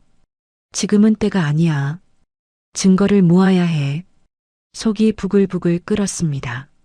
며느리가 얼마나 치밀하게 준비했는지 알 것 같았어요. 위생신고, 허위 게시물, 경쟁 제품 출시, 동시다발로 공격한 거였습니다. 혼자서 한 게 아니었어요. S식품이 뒤에서 조종하고 있는 게 분명했습니다. 그날 밤 마을 회관에서 긴급 회의가 열렸어요. 주민 30여 명이 모여서 대책을 논의했습니다. 담배 연기가 자욱했고 목소리들이 웅성거렸어요. 이장이 분노에 찬 목소리로 말했습니다. 말순이 형님 덕에 마을이 살았는데 이렇게 당할 순 없어. 주민들이 동조했습니다. 한 할아버지가 몽둥이를 들고 일어났어요. 내가 서울 가서 그 며느리년을 패줄까? 다들 말렸습니다. 그러다 감옥 간다고요. 하지만 방법이 없었어요. 대기업 상대로 싸워봤자 이길 수가 없잖아요. 변호사 비용만 해도 수천만 원인데 그 돈을 어디서 구해요? 회의는 결론 없이 끝났습니다.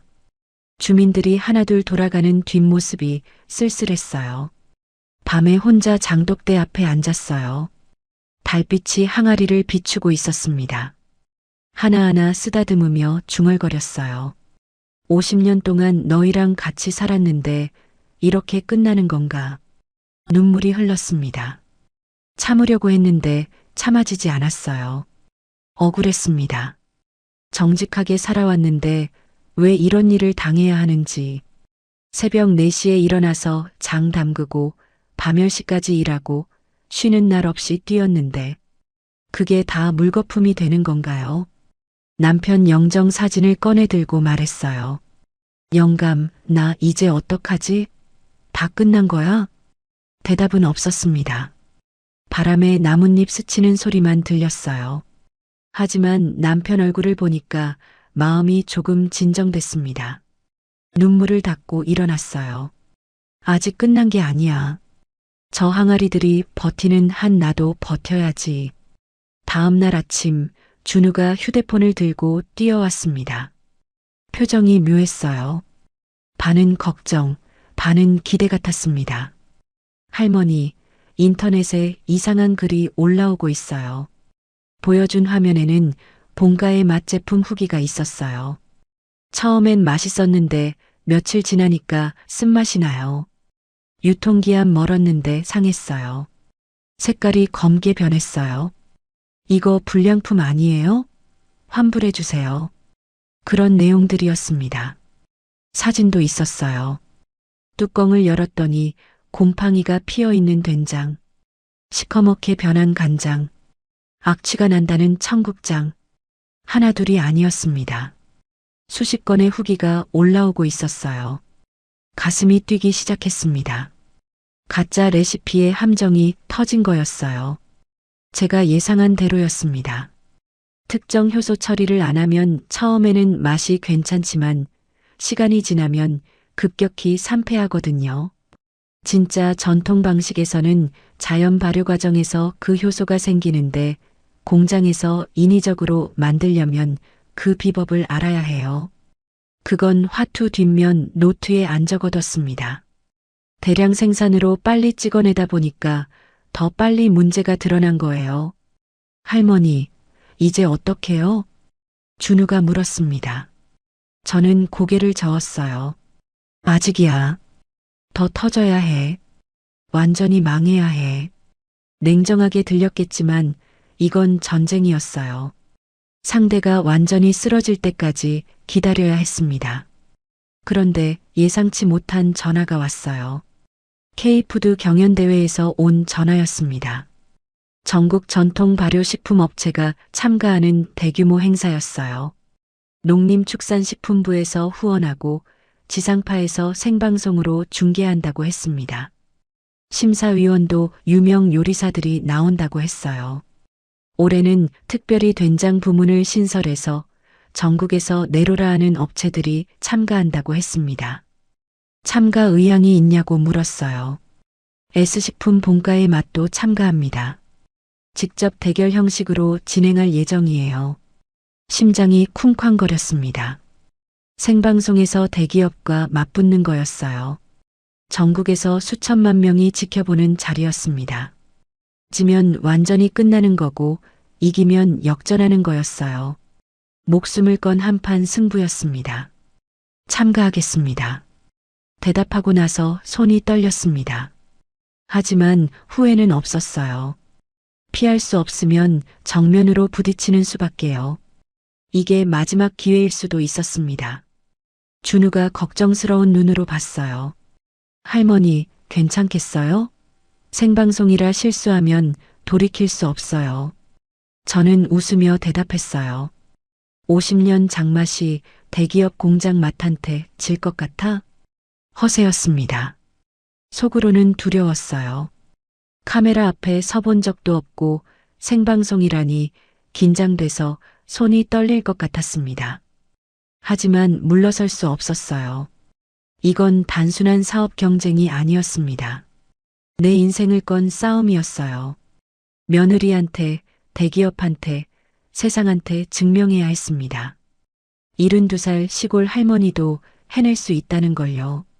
준우가 어깨를 토닥였어요. 할머니, 저도 같이 갈게요. 끝까지 함께 할게요. 고마웠습니다. 이 청년이 아니었으면 여기까지 오지도 못했을 거예요. 장독대를 바라보며 다짐했습니다. 반드시 이긴다. 무슨 수를 써서라도 100년 묵은 시간장이 있잖아. 그게 내 비밀 무기야. 대기업이 아무리 돈을 쏟아부어도 100년 세월은 살 수 없어요. 세월이 만든 맛은 돈으로 흉내낼 수 없습니다. 그걸 온 세상에 증명할 겁니다. 생방송에서 직접 보여줄 거예요. 두고 보자, 기다려라, 이 며느리. K푸드 경연대회까지 2주일이 남았습니다. 준우가 인터넷으로 대회 정보를 찾아봤어요. 역대 우승자 명단, 심사 기준, 진행 방식 꼼꼼하게 분석했습니다. 심사위원은 유명 요리사 3명과 식품 전문가 2명이었어요. 맛 40점, 전통성 30점, 상품성 30점, 100점 만점이었습니다. 역대 우승자들은 대부분 젊은 사업가들이었어요. 화려한 포장과 마케팅으로 무장한 사람들이었습니다. 할머니, 맛으로는 자신 있는데 상품성이 문제예요. 대기업은 포장이며 마케팅이며 화려하잖아요. 준우가 걱정스럽게 말했어요. 저는 고개를 저었습니다. 포장으로 이기려고 하면 본질로 승부해야 해. 말은 그렇게 했지만 솔직히 자신이 없었어요. 생방송이라는 게 부담이었습니다. 카메라 앞에 서면 얼어붙을 것 같았어요. 밤마다 거울 앞에서 연습했습니다. 제 이름은 신말순이고요. 50년 넘게 장을 담가왔습니다. 그런데 할 때마다 목소리가 떨렸어요. 혀가 꼬이고 얼굴이 빨개졌습니다. 준우가 옆에서 박수를 치며 응원해줬지만 잘 되지 않았어요. 대회 일주일 전 마을 회관에서 주민들이 모였습니다. 이장이 봉투를 내밀었어요. 말순이 형님, 이거 마을 사람들이 십시일반으로 모은 거야. 서울 가서 맛있는 거 사 먹어. 봉투 안에 돈이 들어 있었습니다. 100만 원이 넘었어요. 눈시울이 뜨거워졌습니다. 이 가난한 마을에서 이만큼 모으려면 얼마나 쪼들렸을까요? 할머니들이 하나둘 다가와서 제 손을 잡았어요. 형님, 꼭 이겨야 해. 우리 마을 이름 걸고 나가는 거잖아. 말순아, 네가 지면 우리도 지는 거야. 알지? 무거운 책임감이 어깨를 눌렀습니다. 하지만 동시에 힘이 났어요. 혼자가 아니라는 게 이렇게 든든한 거구나 싶었습니다. 대회 전날 준우와 함께 서울로 올라갔어요. 항아리 3개를 조심스럽게 싣고 갔습니다. 3년 묵은 된장, 5년 묵은 간장, 그리고 비장의 무기인 100년 묵은 시간장이었어요. 시간장은 친정 어머니가 물려주신 거예요. 어머니의 어머니, 그 어머니의 어머니로부터 대대로 내려온 겁니다. 한 방울만 넣어도 음식 맛이 확 살아나는 마법 같은 간장이에요. 색깔이 검다 못해 윤이 났습니다. 향은 깊고 그윽했어요. 이걸 꺼내는 건 처음이었습니다. 진짜 승부처에서만 쓰려고 아껴뒀거든요. 이번이 아니면 쓸 일이 없을 것 같았어요. 대회장은 서울 코엑스 컨벤션홀이었어요. 거대한 건물 앞에 서니 다리가 후들거렸습니다. 사람들이 개미처럼 오가고 카메라가 여기저기서 번쩍였어요. 접수대에서 참가 번호를 받았습니다. 23번. 대기실로 들어가니까 다른 참가자들이 보였어요. 전국에서 올라온 발효식품 업체들이었습니다. 다들 세련된 유니폼을 입고 있었어요. 저만 몸빼 바지에 앞치마 차림이었습니다. 주변 시선이 느껴졌어요. 저 할머니 뭐야 하는 눈빛들. 그때 대기실 문이 열리고 한 무리가 들어왔습니다. S식품팀이었어요. 정장 차림의 남자들 뒤로 낯익은 얼굴이 보였습니다. 며느리 예진이었어요. S식품 로고가 새겨진 명찰을 달고 있었습니다. 직함이 써 있었어요. 본가의 맛브랜드 총괄. 눈이 마주쳤습니다. 며느리가 피식 웃었어요. 비웃는 표정이었습니다. 일부러 제 옆을 지나가며 말했어요. 어머, 시어머니도 나오셨네. 창피당하시게. 주먹을 불끈 쥐었습니다. 하지만 내색하지 않았어요. 지금 화내면 지는 거였습니다. 드디어 본선이 시작됐어요. 생방송 빨간 불이 켜지고 진행자가 마이크를 들었습니다. 객석에 200명쯤 되는 관객이 앉아 있었어요. 카메라가 5대나 돌아갔습니다. 온몸에 식은땀이 났어요. 준우가 옆에서 손을 꼭 잡아줬습니다. 첫 번째 과제는 된장을 활용한 요리였어요. 30분 안에 완성해야 했습니다. 저는 된장찌개를 선택했어요. 가장 기본적인 요리지만 그래서 실력 차이가 확연히 드러나는 요리였습니다. 화려한 기교로 숨길 수가 없거든요. 두부를 깍둑 썰기하고 애호박을 반달 모양으로 썰고 청양고추를 송송 썰었어요. 파도 어슷하게 썰어서 준비했습니다. 손이 떨렸지만 칼질은 정확했습니다. 50년 넘게 해온 동작이니까요. 몸이 기억하고 있었어요. S식품팀은 된장 크림 파스타를 만들고 있었어요. 화려한 플레이팅에 서양식 기법을 접목했습니다. 며느리가 카메라를 향해 웃으며 설명했어요. 전통을 현대적으로 재해석했습니다. 젊은 층도 즐길 수 있는 퓨전 요리예요. 관객들이 감탄하는 소리가 들렸습니다. 저는 묵묵히 찌개를 끓였어요. 뚝배기에서 보글보글 소리가 났습니다. 마지막으로 시간장을 한 방울 떨어뜨렸어요. 그 순간 냄비에서 향이 확 피어올랐습니다. 주변에서 코를 킁킁거리는 소리가 들렸어요. 심사 시간이 됐습니다. 심사위원들이 한 팀씩 돌아다니며 시식했어요. S식품 차례가 왔을 때 심사위원들이 고개를 끄덕였습니다. 맛있다, 참신하다, 상품성 있다. 좋은 평가가 이어졌어요. 며느리가 의기양양하게 웃었습니다. 제 차례가 왔어요. 심사위원 한 명이 숟가락으로 국물을 떠서 맛봤습니다. 표정이 굳었어요. 다시 한번 떠먹었습니다. 그리고 눈을 크게 떴어요. 다른 심사위원들도 호기심 어린 표정으로 지켜봤습니다. 이게 뭐죠? 이 깊은 맛은 어디서 나오는 겁니까? 저는 떨리는 목소리로 대답했어요. 100년 묵은 시간장입니다. 친정어머니가 물려주셨어요. 어머니는 외할머니한테, 외할머니는 그 어머니한테 물려받으셨죠. 사대가 이어온 간장입니다. 심사위원이 다른 심사위원들을 불렀습니다. 5명이 차례로 맛을 봤어요. 다들 같은 반응이었습니다. 눈이 휘둥그레지고 고개를 끄덕이고 다시 한번 맛보고 한 심사위원은 눈을 감고 한참 동안 음미했어요. 이건 돈으로 살 수 없는 맛입니다. 세월이 만든 맛이에요. 심사위원장이 감탄했습니다. 관객석에서 박수가 터져 나왔어요. 그런데 그 순간 며느리가 손을 번쩍 들었습니다. 잠깐요. 이에 있습니다. 모두가 며느리를 쳐다봤어요. 며느리가 마이크를 잡고 말했습니다. 저 할머니는 영업정지 처분을 받은 업체입니다.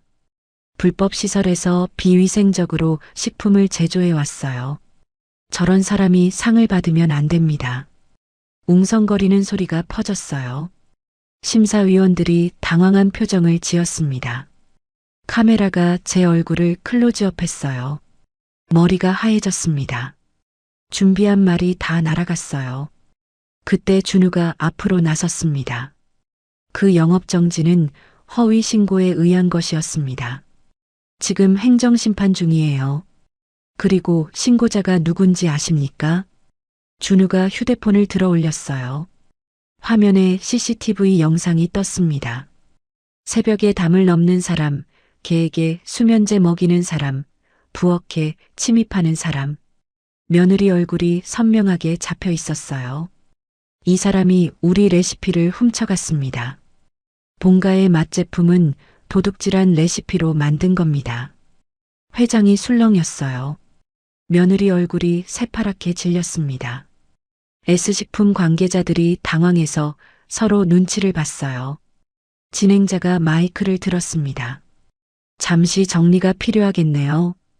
일단 심사는 계속하겠습니다. 분위기가 뒤집어졌어요. 관객들이 수군거리기 시작했습니다. 저기 며느리가 시어머니 레시피 훔쳤대. 대기업이 사기친 거 아니야? 그런 말들이 들려왔어요. 며느리가 비틀거리며 뒤로 물러났습니다. 심사가 끝나고 결과 발표 시간이 됐어요. 심장이 터질 것 같았습니다. 참가자들이 무대 위에 나란히 섰어요. 카메라가 한 명 한 명 얼굴을 비췄습니다. 조명이 눈부셨어요. 진행자가 봉투를 열었습니다. 회장 전체가 숨을 죽였어요. 대상 수상자는 3초가 3년처럼 느껴졌습니다. 숨을 죽이고 기다렸어요. 손에 땀이 흥건하게 났습니다. 심신의 발효곡간 신말순 대표님입니다. 귀를 의심했어요. 내가 들은 게 맞나? 준우가 제 어깨를 흔들었습니다. 할머니, 우리가 이겼어요. 대상이에요. 다리에 힘이 풀렸습니다. 준우가 부축해서 무대로 올라갔어요. 트로피를 받아들었을 때 손이 덜덜 떨렸습니다. 무거웠어요. 금색 트로피에 K푸드 대상이라고 새겨져 있었습니다. 객석에서 박수가 쏟아졌어요. 카메라 플래시가 번쩍였습니다. 눈물이 흘러내렸어요. 참으려고 했는데 참아지지 않았습니다. 50년 세월이 한꺼번에 쏟아지는 것 같았어요. 마이크를 건네받았어요. 뭐라고 말해야 할지 몰랐습니다. 한참을 서 있다가 겨우 입을 열었어요. 저는 그냥 평범한 시골 할머니예요. 50년 동안 장만 담갔습니다. 그게 전부예요. 목이 메어서 말을 잇지 못했어요. 객석이 조용해졌습니다. 누군가는 저를 냄새나는 시골 노인네라고 했어요. 쓸모없다고 했습니다. 하지만 오늘 증명했어요. 세월은 배신하지 않는다는 걸요. 박수가 다시 터져나왔습니다. 저는 트로피를 꼭 안고 무대에서 내려왔어요. 준우가 달려와서 안아줬습니다. 등을 토닥이는 손길이 따뜻했어요. 무대 한쪽에서 며느리가 S식품 관계자들에게 둘러싸여 있었습니다. 고개를 푹 숙이고 있었어요. 도둑질이 전국의 생방송으로 알려진 거였습니다. 잠시 눈이 마주쳤어요.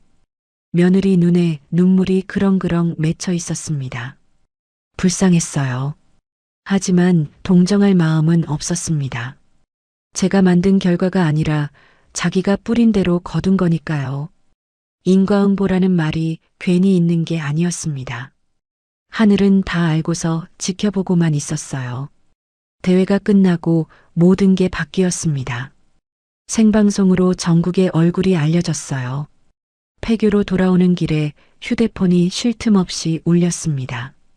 방송국에서, 신문사에서, 잡지사에서 인터뷰 요청이 쏟아졌어요. 준우가 일정을 정리하느라 진땀을 뺐습니다. 마을에 도착하니까 주민들이 마중을 나와 있었어요. 플래카드까지 만들어 놨더라고요. 신말순 할머니 대상 축하합니다. 우리 마을의 자랑. 눈시울이 뜨거워졌습니다. 이장이 달려와서 제 손을 잡았어요. 형님, 해냈어. 텔레비전에서 다 봤어. 며느리년 망신당하는 것도 봤고. 마을 사람들이 박수를 쳤습니다. 어깨가 으쓱해졌어요. 하지만 기쁨은 오래가지 않았습니다. 피곤함이 몰려왔거든요. 72살 몸으로 이틀 동안 잠을 못 잤으니 당연했어요. 다음 날 아침 뉴스를 보고 놀랐습니다. 제 이야기가 톱뉴스였어요. 72살 할머니의 역전 드라마. 대기업에 맞선 시골 할머니. 며느리의 배신을 이겨낸 시어머니. 그런 제목들이 달렸습니다. 포털 사이트 실시간 검색어 1위가 신말순이었어요. 제 이름이 전국에 퍼진 거였습니다. 방송 화면에 며느리가 CCTV에 찍힌 장면이 나왔어요. 새벽에 담을 넘는 모습, 개에게 수면제 먹이는 모습, 부엌에 침입하는 모습. 전 국민이 그 영상을 본 거였습니다. 댓글이 수만 개가 달렸어요. 할머니 힘내세요. 며느리 나빠요. 정의가 이겼다. 그런 응원들이 쏟아졌습니다. S식품 주가가 폭락했다고 했어요. 하루 만에 15%가 빠졌습니다. 본가의 맛 제품 전량 회수 명령이 떨어졌어요. 식약처에서 조사에 착수했다고 했습니다. 도둑질한 레시피로 만든 제품이니 품질에 문제가 있을 수밖에 없었거든요. 이미 소비자 피해 신고가 수백 건 들어왔다고 해요. 며칠 뒤 S식품 회장이 기자회견을 열었습니다. 텔레비전으로 지켜봤어요. 양복을 빳빳하게 차려입은 60대 남자가 고개를 숙였습니다. 심신의 발효곡간과 신말순 대표님께 진심으로 사과드립니다. 저희 직원의 불법 행위를 사전에 파악하지 못한 점 깊이 반성합니다. 화면에 며느리 사진이 떴어요. 본가의 맛브랜드 총괄 박예진, 해고. 그리고 사기 및 절도 혐의로 검찰 수사 의뢰. 가슴이 묘하게 뒤틀렸습니다. 통쾌하기도 하고 씁쓸하기도 했어요. 전현이 그토록 원하던 성공이 결국 이렇게 끝나는구나. 준우가 조심스럽게 물었어요. 할머니, 기분이 어떠세요? 모르겠어. 속이 시원해야 하는데 왜 이리 허전하지? 솔직한 심정이었습니다. 복수가 완성됐는데 마음이 개운하지 않았어요. 미워하는데도 에너지가 드는 거였구나 싶었습니다. 일주일 뒤 영업정지 처분이 취소됐습니다. 행정심판에서 이긴 거예요. 허위 신고에 의한 부당 처분이었다는 판결이 났습니다. 신고자인 며느리가 도둑질범으로 밝혀졌으니 당연한 결과였어요. 다시 장사를 시작할 수 있게 됐습니다. 주문이 폭주했어요. 대회 우승 효과에 언론 보도까지 더해지니까 감당이 안 됐습니다. 하루에 3,000건이 넘게 들어왔어요. 전화기가 쉴 틈이 없었습니다. 마을 노인들만으로는 역부족이었어요. 읍내에서 젊은 사람들을 더 고용했습니다. 폐교가 진짜 공장처럼 바뀌었습니다. 포장 라인이 생기고 냉장 창고가 들어서고 배송 차량이 드나들었어요. 대기업에서 인수 제안이 들어왔습니다. 100억 원에 사겠다는 거였어요. 어마어마한 금액이었습니다. 보통 사람이라면 혹할 만한 제안이었어요. 저는 단칼에 거절했습니다. 돈 때문에 시작한 게 아니에요. 팔 생각 없습니다. 준우가 옆에서 환하게 웃었어요. 제가 왜 사업을 하는지 준우는 누구보다 잘 알고 있었습니다. 어느 날 저녁 폐교 앞에 낯익은 차가 멈춰 섰어요. 경차였습니다. 해가 지고 있어서 실루엣만 보였어요. 차에서 내린 사람을 보고 가슴이 철렁 내려앉았습니다. 아들 민석이었어요. 혼자였습니다. 예전과 달리 수염이 덥수룩하게 자라 있었고 눈 밑에 다크서클이 짙게 깔려 있었어요. 볼도 쪽 빠져 있었습니다. 양복 대신 낡은 점퍼를 입고 있었어요. 반년 전 강남 아파트에서 봤던 그 번듯한 아들이 아니었습니다. 완전히 망가져 있었어요. 저는 대문 앞에 서서 아들을 막았어요. 마을 개들이 짖기 시작했습니다. 뭐하러 왔어? 목소리가 차갑게 나왔습니다. 엄마. 민석이가 무릎을 꿇었습니다. 흙바닥에 쿵 하고 무릎이 부딪히는 소리가 났어요. 그리고 땅에 이마를 박았습니다. 잘못했어요. 엄마. 제가 정신이 나갔었어요. 목소리가 떨렸습니다. 어깨가 들썩거렸어요. 울고 있었습니다. 저는 가만히 서서 내려다봤어요. 마음이 흔들렸습니다. 저 애가 어렸을 때 업어서 키웠는데 밤새 열 내리게 하려고 이마에 수건 갈아주던 밤들, 대학 합격했다고 껴안고 울던 날, 그 기억들이 스쳐 지나갔어요. 예진이랑 이혼했어요. 민석이가 고개를 들었습니다. 눈이 빨갛게 충혈되어 있었어요. 그년이 날 이용만 한 거였어요.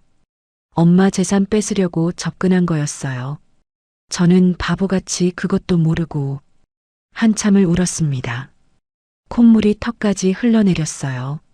처량한 모습이었습니다. 저는 아무 말도 하지 않았어요. 섣불리 동정하면 안 될 것 같았거든요. 아들이 울음을 삼키며 말을 이었습니다. 직장도 잘렸어요. 예진이 사건 터지고 나서 회사에서 잘렸어요. 월세도 3달째 밀렸고요. 친구들도 다 등 돌렸어요. 자업자득이지. 냉정하게 말했습니다. 아들이 고개를 푹 숙였어요. 엄마, 다시 기회를 주세요. 제가 여기서 일할게요. 막노동이라도 할게요. 장작 패고 항아리 나르고 뭐든 할게요. 저는 고개를 저었습니다. 너한테 필요한 건 일자리가 아니야. 그럼 뭐예요? 내 인생을 내가 책임지는 거야. 나한테 기대지 말고. 냉정하게 들렸을 겁니다. 하지만 이게 진짜 사랑이었어요. 다시 품어주면 또 의존하게 될 거였습니다. 아들이 진짜로 변하려면 스스로 일어서야 했어요. 집에 가. 일자리는 내가 직접 구해. 그리고 1년 뒤에 와. 그때 내가 어떻게 살았는지 보고 판단할게. 민석이가 눈물 콧물을 흘리며 고개를 끄덕였습니다. 비틀거리며 일어났어요. 차에 타기 전에 뒤를 돌아봤습니다. 제 눈을 보더니 입술을 달싹였어요. 엄마 사랑해요. 대답하지 않았습니다. 차가 떠나고 나서야 눈물이 흘렀어요. 아무도 보지 않는 곳에서 한참을 울었습니다. 며칠 뒤 검찰에서 연락이 왔어요. 며느리 사건 관련해서 참고인 조사를 받아야 한다고 했습니다. 서울 검찰청에 갔어요. 으리으리한 건물이었습니다. 긴장됐어요. 조사실에 앉으니까 조사관이 이것저것 물었습니다.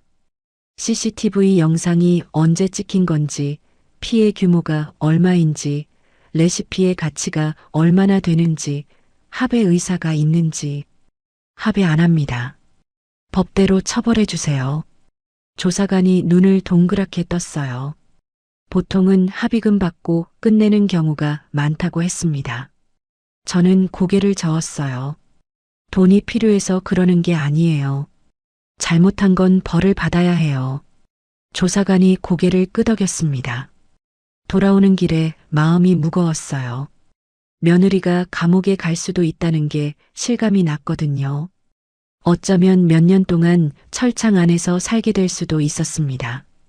하지만 마음을 굳게 먹었어요.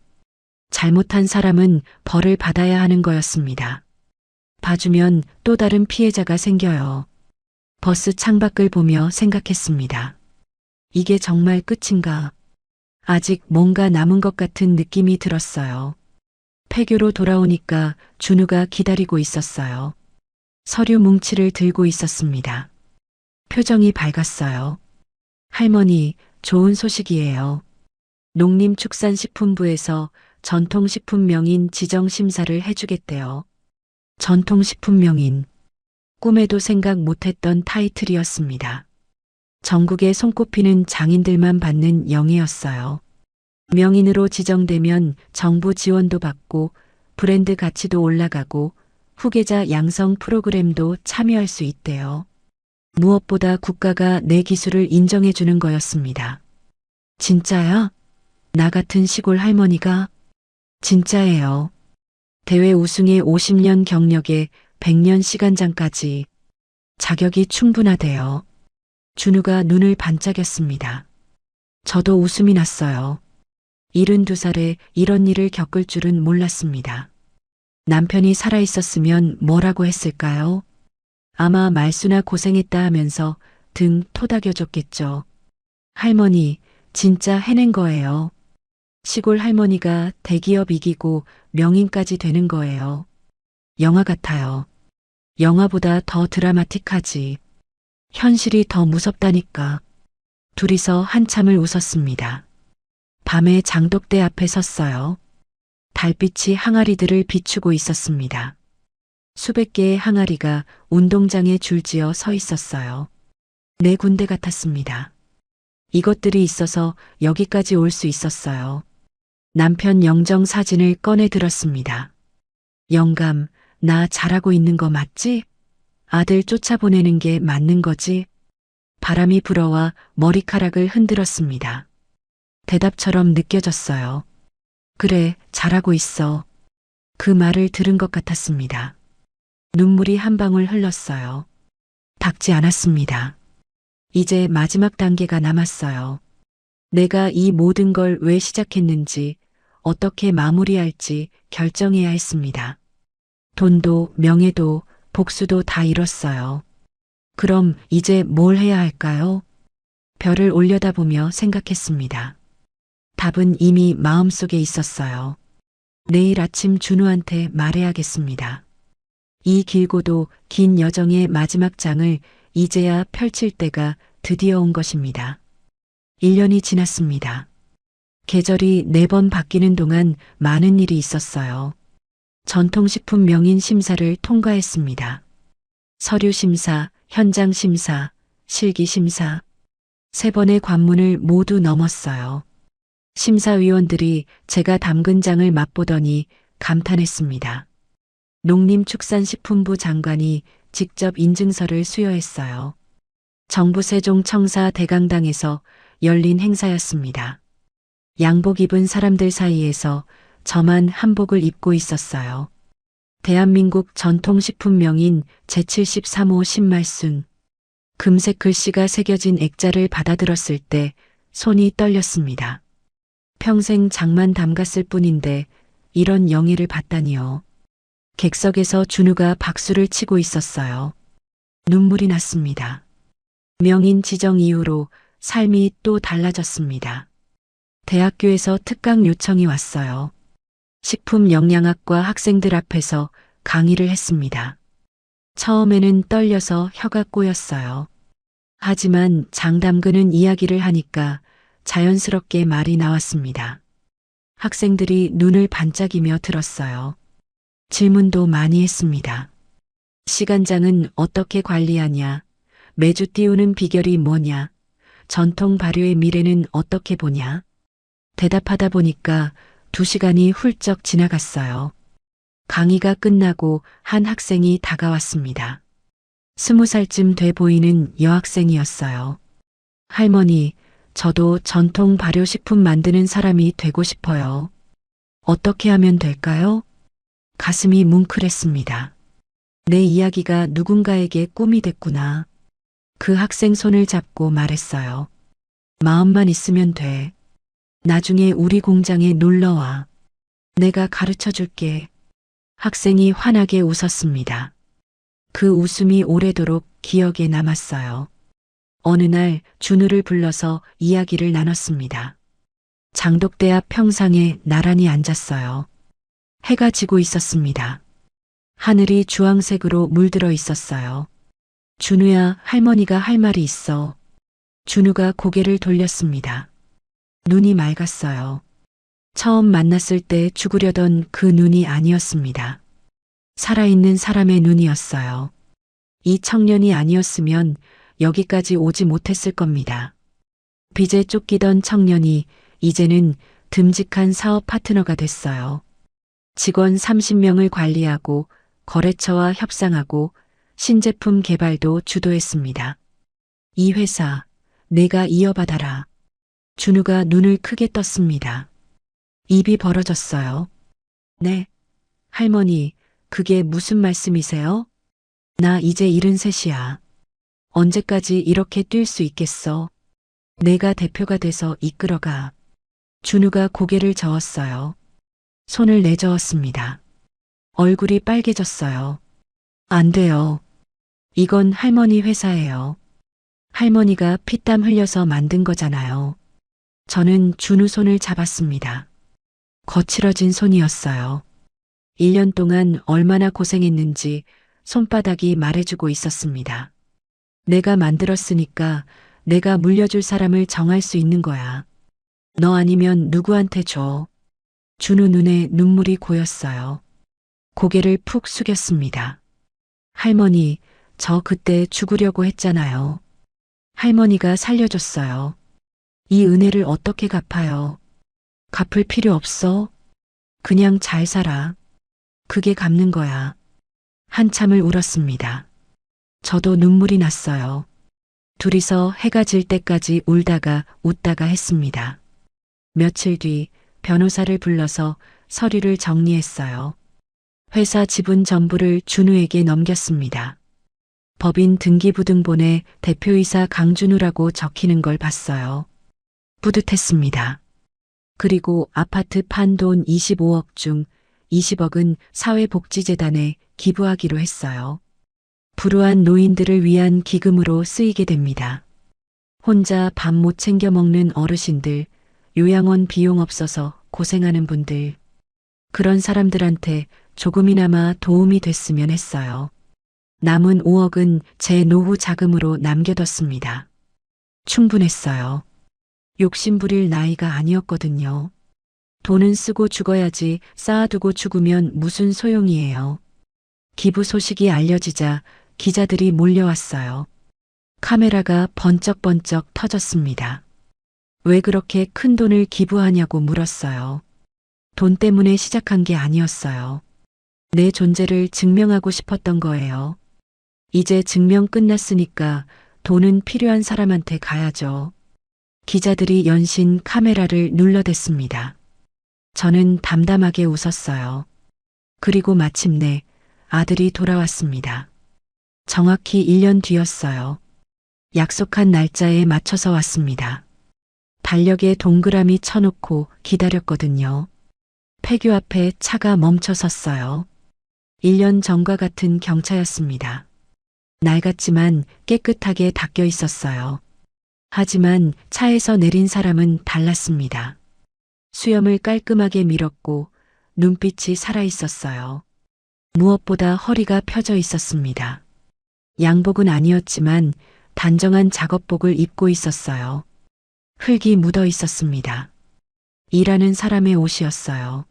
엄마. 민석이가 다가왔습니다. 걸음걸이가 달랐어요. 눈치 보지 않고 당당하게 걸어왔습니다. 손에 뭔가를 들고 있었어요. 작은 화분이었습니다. 빨간 꽃이 피어 있었어요. 제라늄이었습니다. 이거 제가 직접 키운 거예요. 꽃집에서 일하면서 배웠어요. 가슴이 뭉클했습니다. 아들이 꽃을 키웠다고요. 평생 손에 흙 한 번 안 묻히던 애가 1년 동안 뭐하고 살았어?